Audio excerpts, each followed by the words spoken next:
So with no clue of what I was trying to do, I was able to eventually get the kingdom map working, alive, and actually functioning, and to my surprise, it actually looked semi-decent at the moment. So to give you some context, we have now finished the council member's story, or at least what we have so far, and now we're trying to get back into the code and try and get things working. And this week, and what I'm going to be continuing to do next week, is working on the kingdom map, where we have different territories for each council member, and you ideally should be able to move from each one. Now, I was able to make this look somewhat visually appealing and add a few like hover effects and select effects, which I think is pretty good at the moment. And I'm pretty happy with how that's sort of working out so far. Now, the plan really for what this is to look like. Well, first of all, this kingdom map is more so in, I guess, Act 5. Now, this act and this, I guess, area is going to be probably the majority of the game, where you can visit different territories, you can enter them, and you can do different activities. But also, as you're traveling, ideally what I want to do is have the chance for random events to happen. Perhaps when you're crossing into a certain territory, perhaps certain random events can happen relevant to the council member's territory you're entering. Or perhaps as you enter a territory or enter a certain building like the tavern, perhaps certain random events happen there.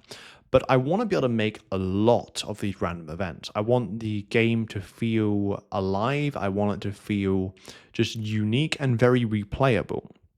And obviously there's the story of each council member to follow, which is also really important.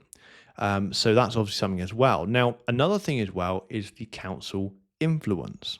So one of the things that I'm looking at doing is that each council member will have their own influence bar, which you can obviously see that I've got an influence bar, but it's not currently working at the moment.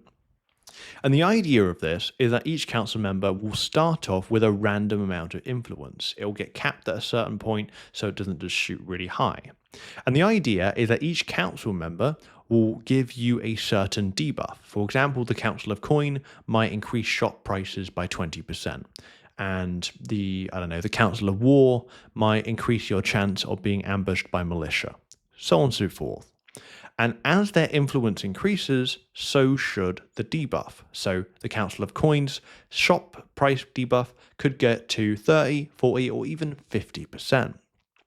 So effectively, it's more of a, if this council member's influence is going too high, then maybe I should face and confront them and deal with them first so that they don't go out of control. Now, one of the things I do want to add is a ability for each council member, where if the council member's influence gets too high and to a certain threshold, they activate their ability. So for example, for the Council of Coin, what I'm planning to do is that if the Council of Coin's influence gets too high, so I don't know, 70 out of 100 or something, then all merchants are closed off from doing anything with you, aka you can't buy or sell at all until that influence meter is gone, which would be quite problematic for a turn-based game where you're trying to better your gear and so on and so forth. But that's the sort of thing where all of a sudden the game then becomes a lot harder. And all of a sudden you think, oh, actually, you know what? I now need to deal with him. I need to get this sorted. Otherwise, things are going to be causing a lot more issues. So it's stuff like that, which I think will be quite unique to the game and such. And the idea is that when you get to the final bit of story for each council member, you'll be able to choose to either kill them or spare them. If you kill them, the idea is that the entire council member debuff gets completely removed, but perhaps that causes chaos or increases or decreases stability in the kingdom. But if you spare them, that reduces the stability stuff, but or at least there isn't as much chaos in the kingdom, but the influence meter they have drops by quite a bit. So although the debuff is still there, it's nowhere near as much, and perhaps at the threshold where it can't then get above, for example, 30. And because they've gone down or because they got killed, that debuff they had, so for example, being closed off from being able to do anything in shops, then removes itself. So that's sort of what I'm thinking. And this whole game, for reference, I'm planning to be a permadeath thing as well, where if you die, that's it.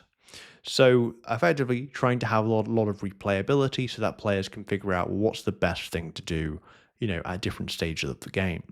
So that's pretty much what we have at the moment. I'm going to be continuing to push through and just getting that kingdom map working as best as it can.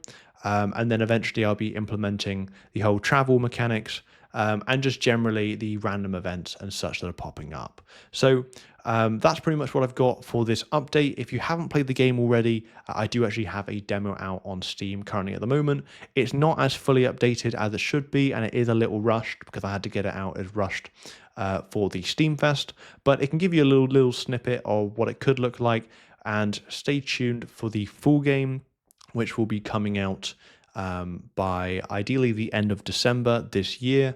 So stay tuned for that and make sure to wishlist the game if this is something that you believe that you might like to play in the future.